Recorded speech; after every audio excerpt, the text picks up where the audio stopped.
La NASA a découvert quelque chose d'incroyable aux confins de l'univers, et ces révélations sont si spectaculaires qu'elles pourraient complètement bouleverser notre compréhension du cosmos. Des murs magnétiques mystérieux aux structures cosmiques énigmatiques. Aujourd'hui, je vous emmène pour un voyage aux frontières ultimes de la réalité. Restez bien jusqu'à la fin, car ce que vous allez voir va vous laisser sans voix. Bienvenue à tous, les amis.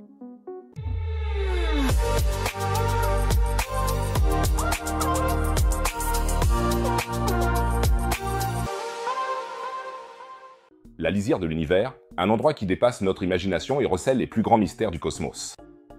Si vous êtes aussi fasciné que moi par ces énigmes cosmiques, abonnez-vous tout de suite. C'est gratuit, vous ne manquerez plus aucune découverte révolutionnaire et vous m'aiderez par la même occasion. Et si vous êtes déjà abonné, vous pouvez aussi beaucoup m'aider en mettant un pouce bleu à cette vidéo. L'algorithme de YouTube adore ça. Un immense merci à vous tous. Le cosmos nous surprend sans cesse avec des phénomènes qui remettent en cause même nos théories les plus audacieuses. Et l'une des plus grandes questions de toutes est sans doute, qu'y a-t-il vraiment au bord de l'univers, et au-delà? N'hésitez pas à me dire directement vos théories dans les commentaires. Qu'y a-t-il après le cosmos? Un autre univers? Je suis très curieux de savoir ce que vous en pensez et j'ai hâte de discuter avec vous dans les commentaires. Allons tout de suite éclaircir un peu ce mystère et voyons ce que la science a découvert au bord de l'univers. Il était une fois, il y a 13,8 milliards d'années.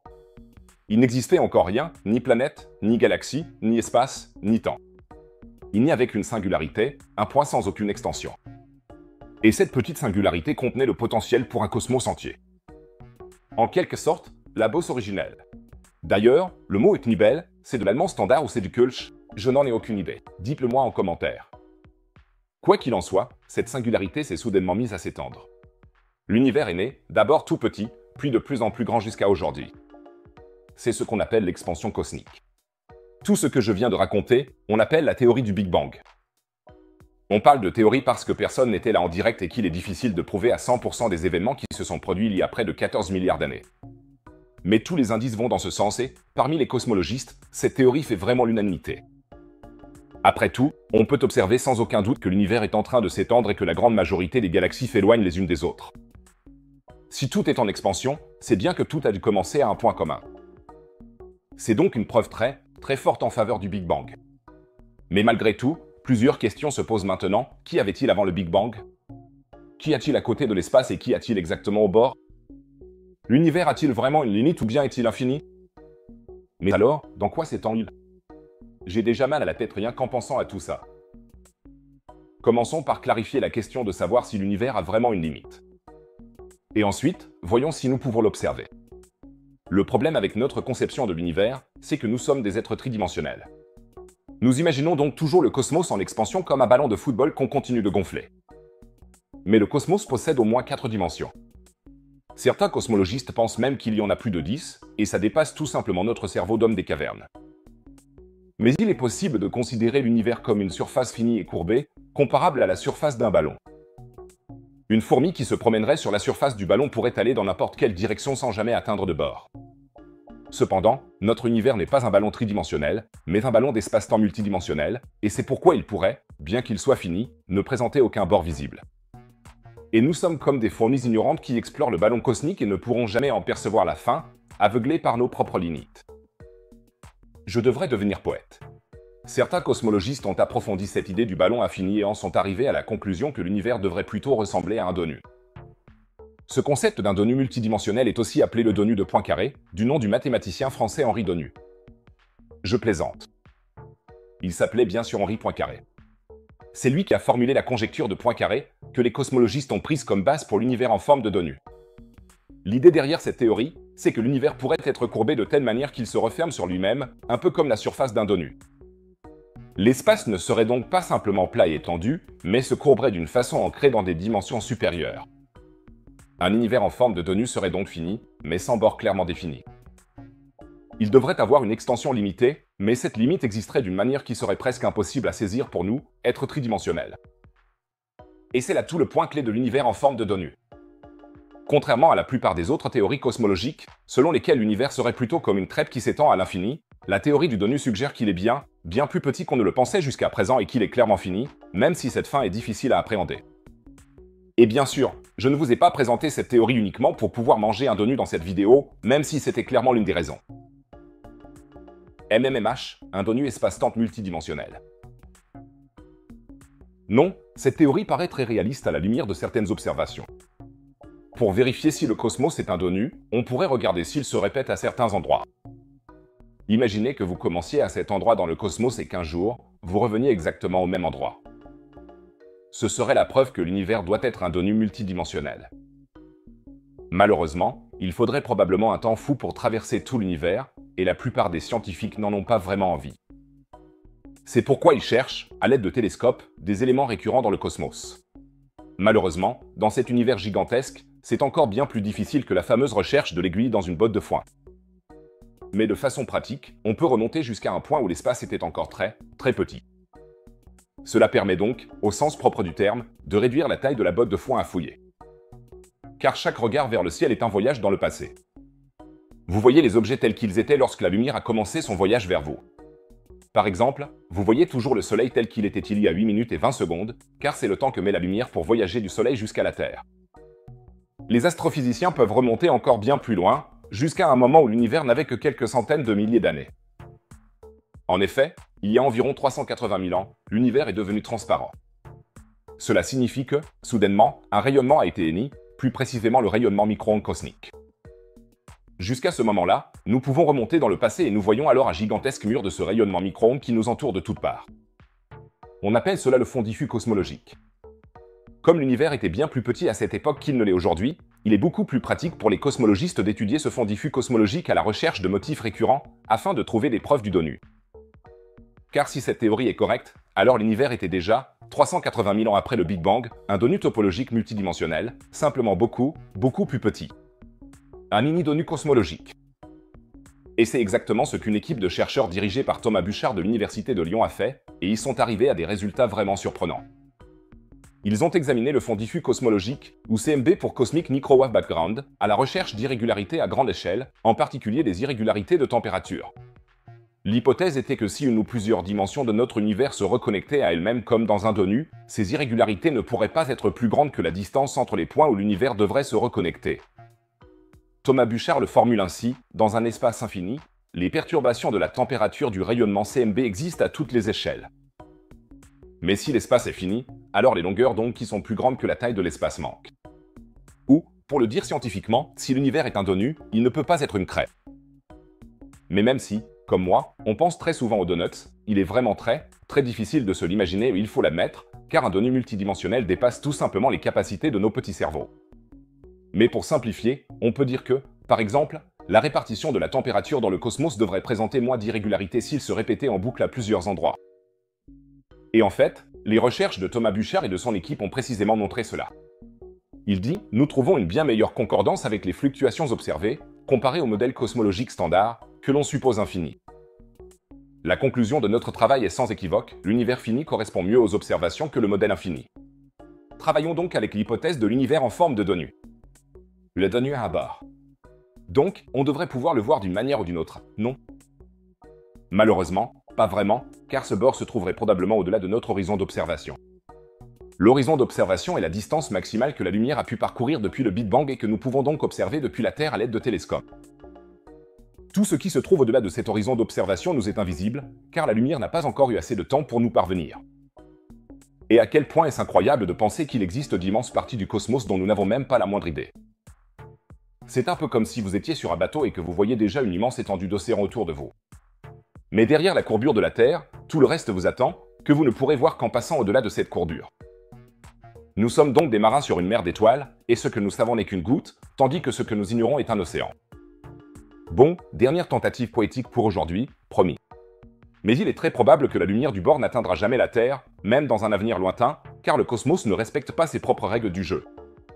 À grande échelle, il s'étend plus vite que la vitesse de la lumière. Supposons que deux galaxies, situées dans des directions opposées dans le ciel, soient séparées par 20 milliards d'années-lumière.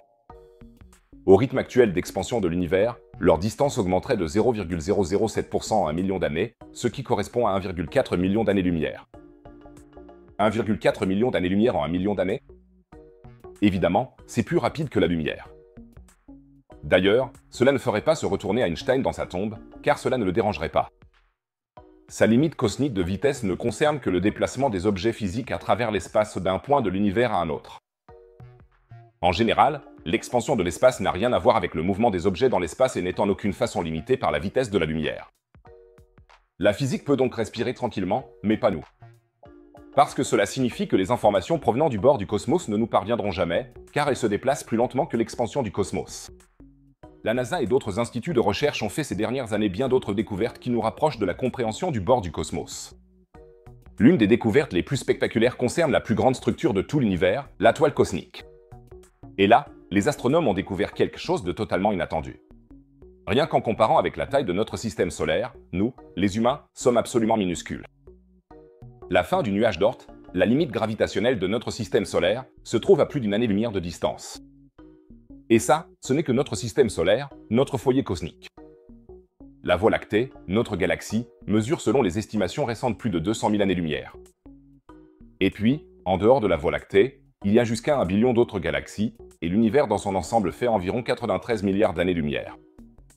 Oh mon Dieu, là je me sens vraiment petit et insignifiant. Tout cela est inimaginable, je sais, mais ça va devenir encore plus incroyable.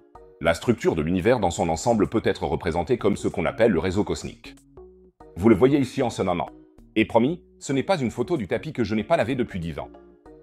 Ici, on voit les structures de matière du cosmos regroupées en filaments.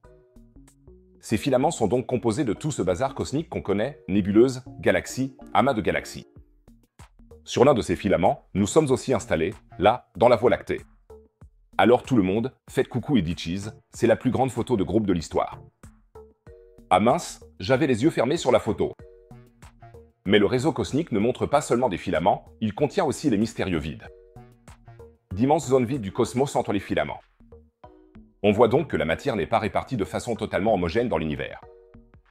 À côté d'énormes régions surdensitaires composées d'amas de galaxies, il existe aussi de vastes zones cosmiques où, en principe, il n'y a rien du tout. Bien sûr, ici et là, il y a aussi une galaxie qui traîne dans un vide, mais dans l'ensemble, c'est comme entre les deux oreilles de certaines personnes, rien. Voilà donc la structure la plus vaste du cosmos, le réseau cosmique, composé de filaments et de vides. Et comme si cela n'était pas déjà assez bizarre, des scientifiques sont maintenant parvenus à détecter du magnétisme dans le réseau cosmique. La chercheuse impliquée, la Dr Tessa Wernström, déclare « Les champs magnétiques traversent l'univers, des planètes et des étoiles jusqu'aux plus grands espaces entre les galaxies. » De nombreux aspects du magnétisme cosmique ne sont pas encore entièrement compris, surtout à l'échelle que l'on observe dans le réseau cosmique. D'accord, donc le réseau cosmique est magnétique et nous, minuscules primates sur la planète Terre, pouvons le mesurer et le cartographier? Une chose après l'autre. Qu'ont fait exactement les chercheurs? Ils ont utilisé toutes sortes de données et de cartes radio issues de relevés du ciel, comme le Global Magneto-Ionic Medium Survey, obtenu notamment grâce à des radiotélescopes tels que le Murchison Whitefield Array en Australie. Avec des radiotélescopes, on peut cartographier l'ensemble du ciel dans le domaine radio et observer où se trouve la plus grande densité d'émissions radio.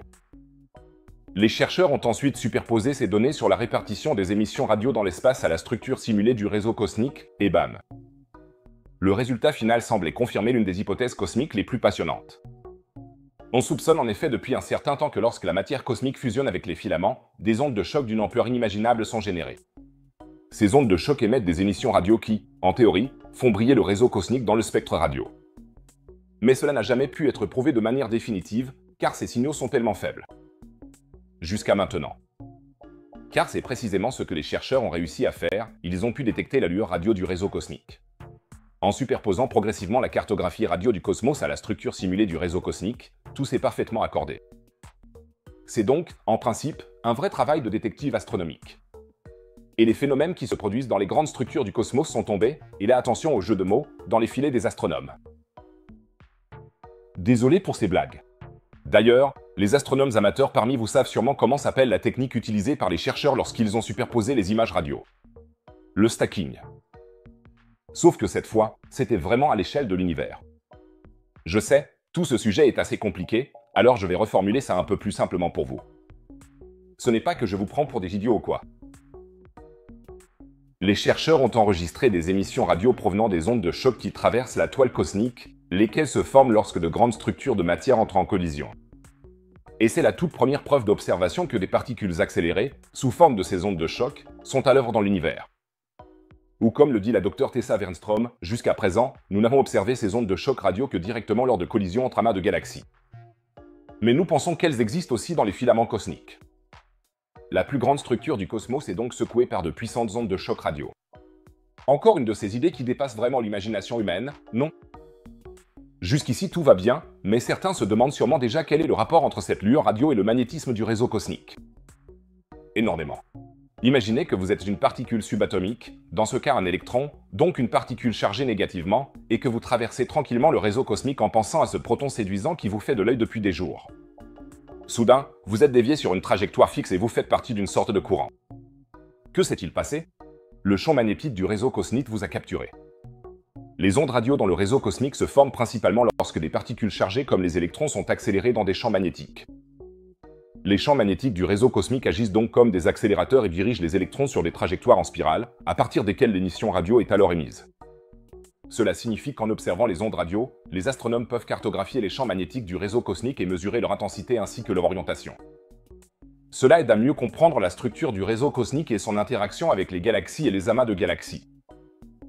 D'accord, j'entends déjà certains d'entre vous dire « Pourquoi ce type bizarre sur Internet me raconte-t-il tout ça ?» Tout cela n'est pas aussi abstrait que ça en a l'air et a même des répercussions très concrètes sur nous. La formation des galaxies, le regroupement en amas de galaxies, tout cela est régi par les ondes de choc et les trajectoires magnétiques du réseau cosmique. Ces processus totalement abstraits au sein de la plus grande structure de l'univers sont en fin de compte responsables du fait que notre Voie lactée s'est formée exactement comme elle l'a fait. Car c'est grâce à une trajectoire magnétique quelconque dans le réseau cosmique qu'à un moment donné, quelque part dans l'univers, dans un filament, la quantité exacte d'hydrogène s'est agglomérée pour former un jour les milliards d'étoiles à l'origine de la Voie lactée. Vous êtes maintenant assis chez vous devant votre ordinateur, en train de regarder cette vidéo à laquelle, soit dit en passant, vous alliez justement mettre un like et tout cela uniquement à cause du réseau cosmique. C'est dingue. Vous voyez aussi à quel point nous sommes sur la piste de quelque chose d'énorme, rien qu'au fait que la plus grande structure du cosmos ressemble exactement à un cube Borg de Star Trek. Est-ce que ça peut être un hasard? Certainement pas. C'est incroyable que cette gigantesque charpente cosmique soit traversée par des ondes de choc. Mais une question se pose alors automatiquement, comment pouvons-nous en fait regarder aussi loin, jusqu'aux confins ou dans le passé de l'univers? Cela ne devrait-il pas être totalement impossible? Et c'est là qu'apparaît l'un des plus grands problèmes de la cosmologie, le fameux problème de l'horizon. Accrochez-vous bien, les amis. Ça va vous donner une crise existentielle cosmologique. Juste après le Big Bang, il y a environ 13,8 milliards d'années, l'univers était extrêmement chaud et dense. Dans cet état primordial, la matière et le rayonnement étaient si étroitement liés que l'univers était opaque, un peu comme la surface d'une étoile aujourd'hui. Mais avec l'expansion de l'univers, il s'est refroidi. Après environ 380 000 ans, la température avait suffisamment baissé pour que les électrons et les protons puissent se combiner en atomes neutres. Cette transition d'un plasma opaque à un univers transparent est appelée l'ère de la recombinaison. C'est au cours de cette ère que le fond diffus cosmologique a vu le jour. Les photons, qui étaient auparavant diffusés par la matière dense, pouvaient désormais se déplacer librement à travers l'espace. Ces photons constituent aujourd'hui le CMB, que nous pouvons observer avec des télescopes modernes. Ils traversent l'ensemble de l'univers et portent des informations sur les tout premiers instants de son histoire. Puisque chaque regard vers l'espace est un regard vers le passé, nous pouvons donc réellement remonter jusqu'à ce moment où l'univers est devenu transparent.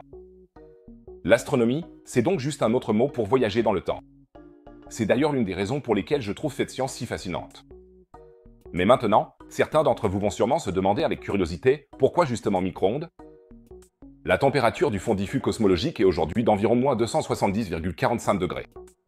Cette faible température fait du CMB une forme de rayonnement électromagnétique dans la gamme des micro-ondes. Grâce à des instruments de très haute précision, les astronomes peuvent mesurer d'infimes fluctuations de température dans le CMB, qui révèlent de minuscules différences de densité et de répartition de la matière dans le jeune cosmos. En étudiant le CMB, nous en apprenons donc davantage sur l'univers primitif et sur les raisons pour lesquelles le cosmos a évolué de la manière dont il l'a fait. Les astrophysiciens recherchent parfois aussi des anomalies et des irrégularités dans le CMB, afin de peut-être découvrir les effets d'autres univers au sein d'un multivers. Vous voyez donc, le CMB est la clé des plus grands mystères cosmiques qui soient. Bon, maintenant on pourrait se dire, tout va pour le mieux dans le meilleur des mondes.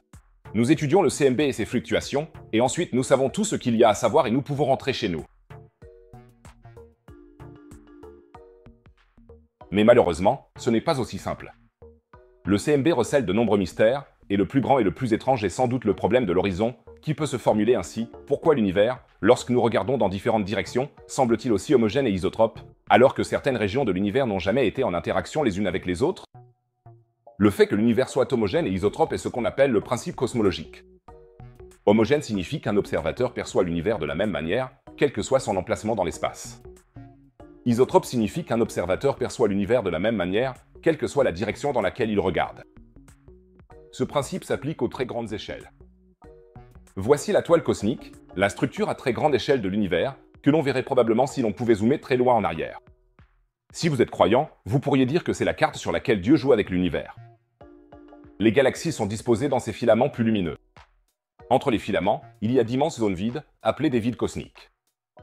Eh bien, à cette très grande échelle, l'univers est extrêmement uniforme. Un tapis de peluche violet uniforme, qui aurait probablement bien besoin d'un passage au pressing.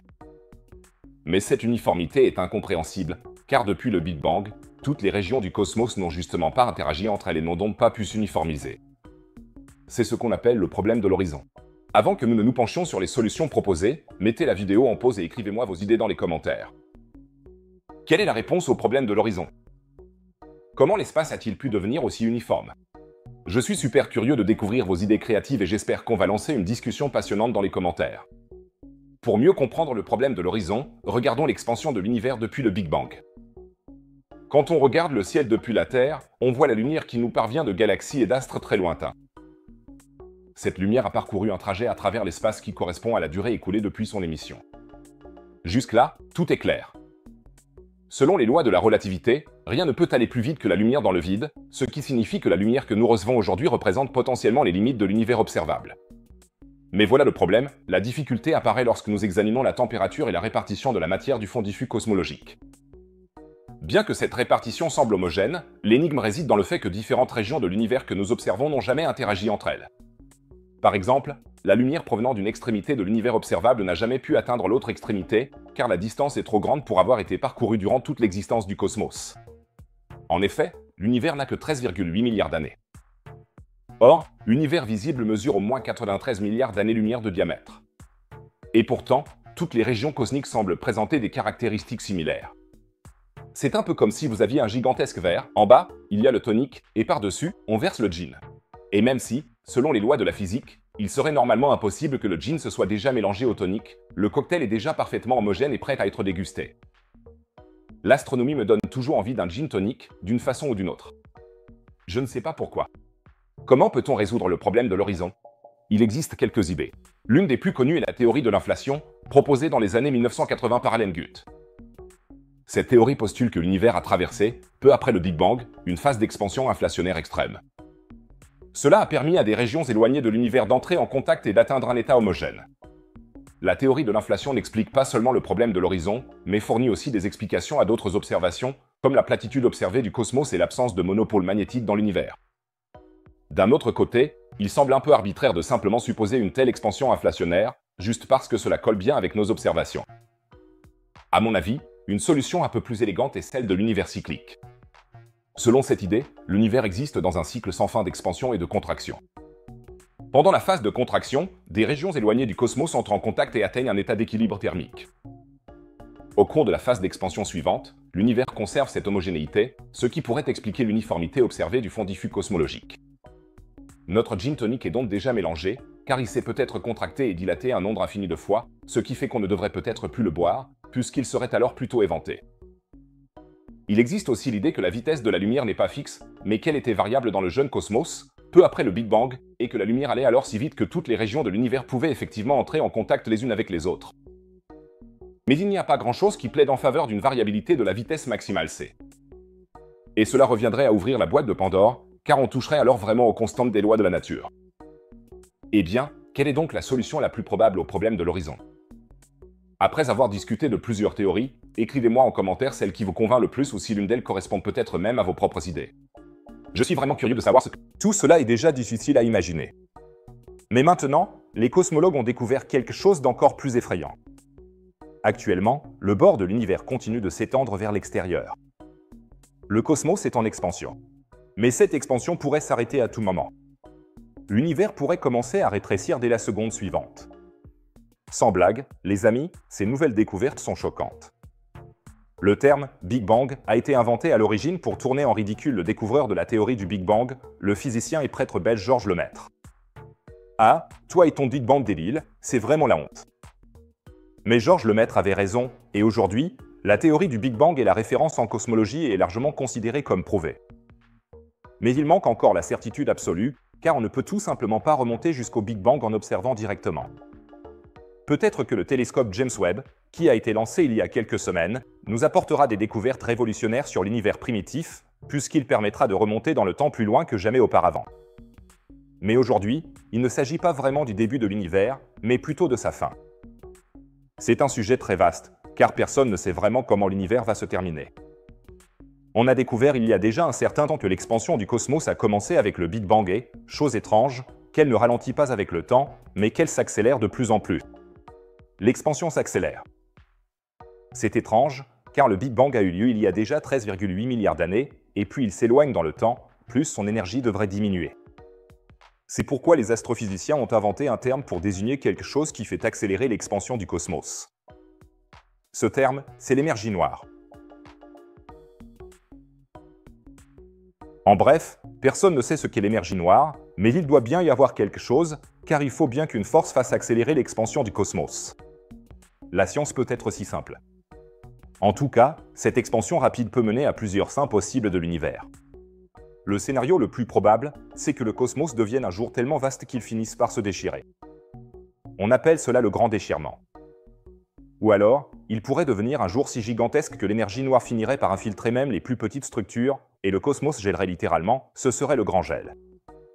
Les deux événements, le grand déchirement et le grand gel, signifieraient que le cosmos serait alors mort, ce qui, bien sûr, serait un peu déplaisant, mais jusqu'à présent, on pensait que cela n'arriverait que dans un avenir très lointain. Jusqu'à maintenant, car voici les nouvelles effrayantes. L'expansion du cosmos pourrait s'arrêter bien plus rapidement, à l'échelle cosmique presque en un clin d'œil. Bon, peut-être pas aussi vite, mais très bientôt. Cosma Andrei de l'université de Princeton aux États-Unis a élaboré plusieurs modèles théoriques sur l'expansion de l'univers. Dans les résultats qu'il a publiés, que je vous ai mis en lien sous la vidéo, il affirme que l'univers est destiné à traverser une série de transitions en douceur. L'expansion accélérée que l'on observe actuellement va s'arrêter. Peu de temps après, l'expansion s'arrêtera complètement et l'univers entrera dans une phase de contraction lente. La base de cette réflexion est avant tout une expérience de pensée autour de l'énergie noire. Cosma Andrei part dans son article de l'idée que l'énergie noire n'est pas une constante présente dans tout le cosmos, mais que l'univers visible pour nous est certes rempli d'énergie noire, mais qu'il s'étend en fait dans une sorte de véritable vide dépourvu d'énergie noire. À un moment donné, l'influence de l'énergie noire devient alors de plus en plus faible, jusqu'à ce qu'un mouvement inverse se produise, stoppant l'expansion et faisant rétrécir l'univers. Et si l'on prend cela comme une possibilité de base, on peut calculer de façon relativement précise quand cette phase de contraction pourrait commencer. Dans le scénario le plus rapide calculé, cela pourrait déjà arriver dans 65 millions d'années. Vous allez peut-être dire, ça ne m'intéresse pas.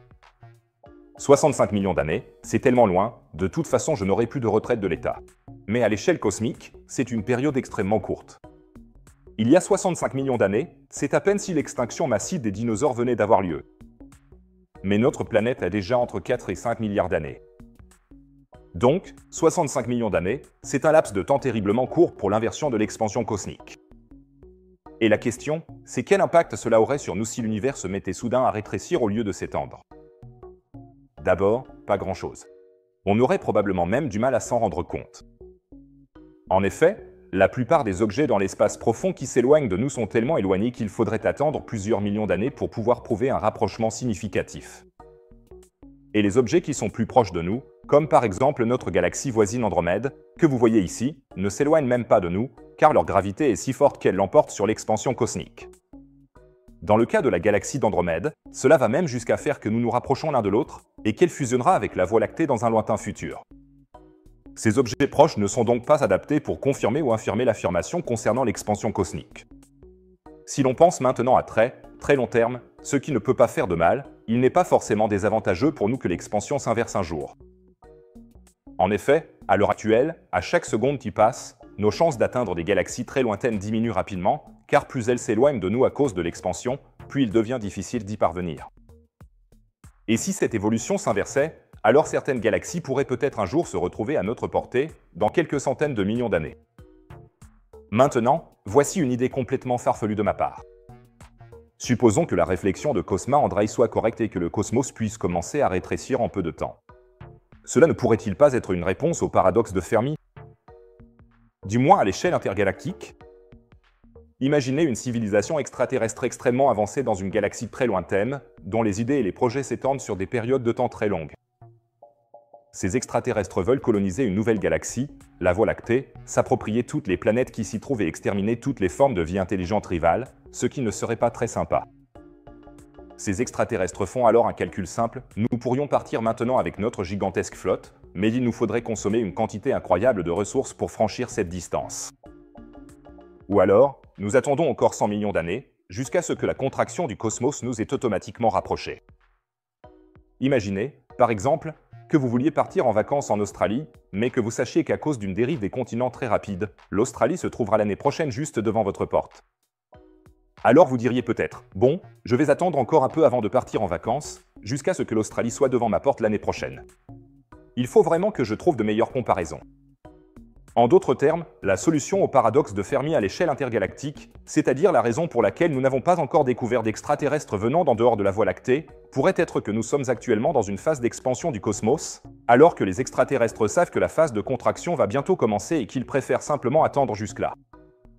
C'est un peu tiré par les cheveux, je sais, mais c'est quand même intéressant d'y réfléchir.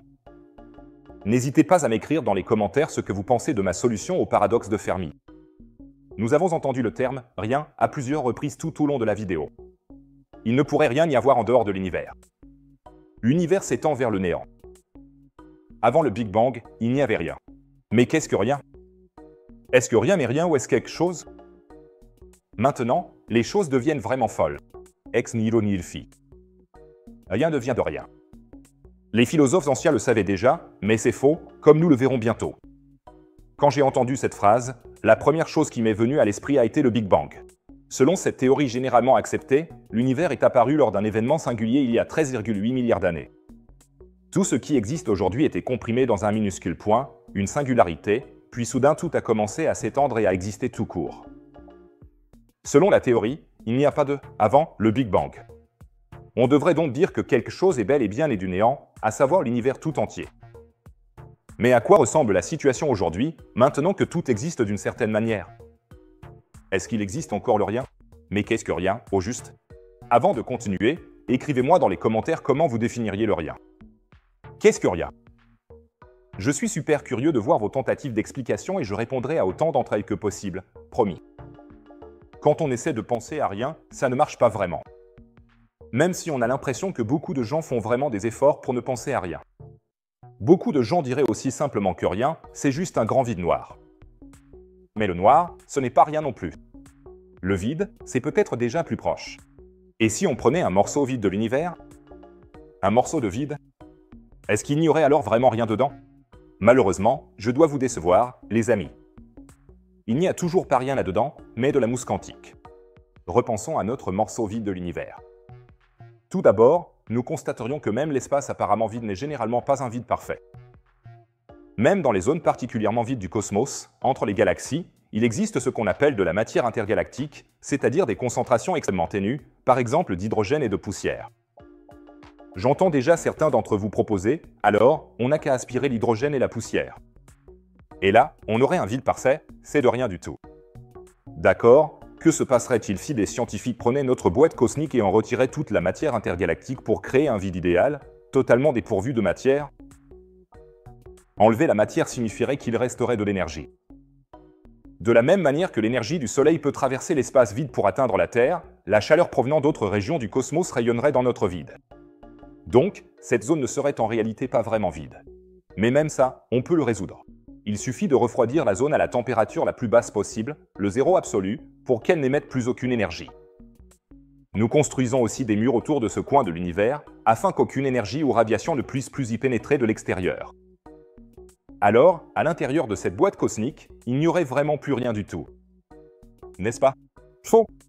Malheureusement, c'est ici que la physique quantique vient contrecarrer nos plans. C'est la branche de la physique qui s'occupe des processus à l'échelle la plus infime et qui, bien souvent, contredit notre réalité apparente. Même si nous avons vidé notre boîte de tout air et l'avons refroidi jusqu'au zéro absolu, les quantas refusent de rester inactifs. Même dans un vide censé être parfait, de minuscules particules subatomiques apparaissent sans cesse, puis disparaissent à nouveau.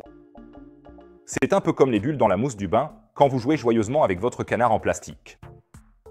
C'est pourquoi on appelle tout cela la mousse quantique. Mais avant que vous ne remplissiez votre baignoire pour devenir un pro de la physique quantique, clarifions d'abord ce que cela signifie exactement. L'un des principes quantiques les plus déroutants, et ils le sont tous, est le principe d'incertitude de Heisenberg. Et je ne parle pas du Heisenberg de Breaking Bad, mais bien du physicien Werner Heisenberg. Le principe d'incertitude de Heisenberg est généralement expliqué par le fait qu'on ne peut pas mesurer parfaitement, en même temps, par exemple la position et le mouvement d'une particule subatomique. Quand Heisenberg a découvert cela, certains de ses contemporains ont probablement dit « Alors achète-toi de meilleurs appareils si tes mesures sont si imprécises, Werner ». Mais le truc, c'est que cette incertitude ne peut pas être corrigée avec de meilleurs instruments de mesure. Elle est d'ordre fondamental. On ne peut pas déterminer simultanément et précisément de grandeur mesurable d'une particule subatomique. Pour expliquer cela avec une comparaison très tirée par les cheveux dans le monde macroscopique, si j'étais une particule subatomique, on ne pourrait pas déterminer en même temps et avec précision ma consommation de chocolat et mon tour de taille. Ce qui serait très avantageux pour moi. Le principe dit aussi qu'on ne peut pas mesurer parfaitement l'énergie de quelque chose, et que la mesure est d'autant moins précise que le temps de mesure est court. Poussé à l'extrême, cela signifie que la mesure devient infiniment imprécise si l'on essaie de la réaliser sur une durée quasiment nulle. Mais quel est le rapport entre tout cela et notre quête du néant? Beaucoup. Car même si nous essayons simplement de mesurer la quantité d'énergie dans notre boîte à vide cosmique, même si cette énergie devrait théoriquement être nulle, à cause du principe d'incertitude, il est tout de même impossible de mesurer exactement zéro. Parfois, il s'avère alors lors de la mesure que le zéro attendu n'est pas vraiment zéro. Et comme nous l'avons déjà constaté, ce n'est pas une erreur de mesure, mais bien une propriété quantique de la réalité. Pendant de courtes périodes, le point zéro n'est pas toujours zéro. Heisenberg empêche l'existence du néant. Vous allez peut-être dire maintenant, et alors? Alors l'énergie mesurée n'est tout simplement pas toujours nulle. Mais d'une certaine manière, il n'y a quand même rien dans ce vide, non? Ne dites pas ça, les amis, car vous feriez alors se retourner Albert Einstein dans sa tombe. La célèbre équation d'Einstein, E égale mc carré, dit que l'énergie, c'est de la matière, et inversement. Combiné à la théorie quantique, cela signifie que l'espace, en un endroit censé être totalement vide et sans énergie, peut momentanément fluctuer vers une énergie différente de zéro. Et cette énergie temporaire peut transformer la matière en particules. Pour le dire plus simplement, si, selon la physique quantique, des bulles d'énergie surgissent soudainement dans notre mousse quantique, alors nous avons potentiellement aussi de la matière, puisque selon Einstein, énergie et matière sont interchangeables. Ce qui semble être le néant dans l'espace apparemment vide n'est donc pas du tout rien. Le néant supposé est bien plus un lieu pulsatoire où de minuscules particules subatomiques apparaissent et disparaissent, ce qui signifie également que notre existence entière est un bain de mousse quantique.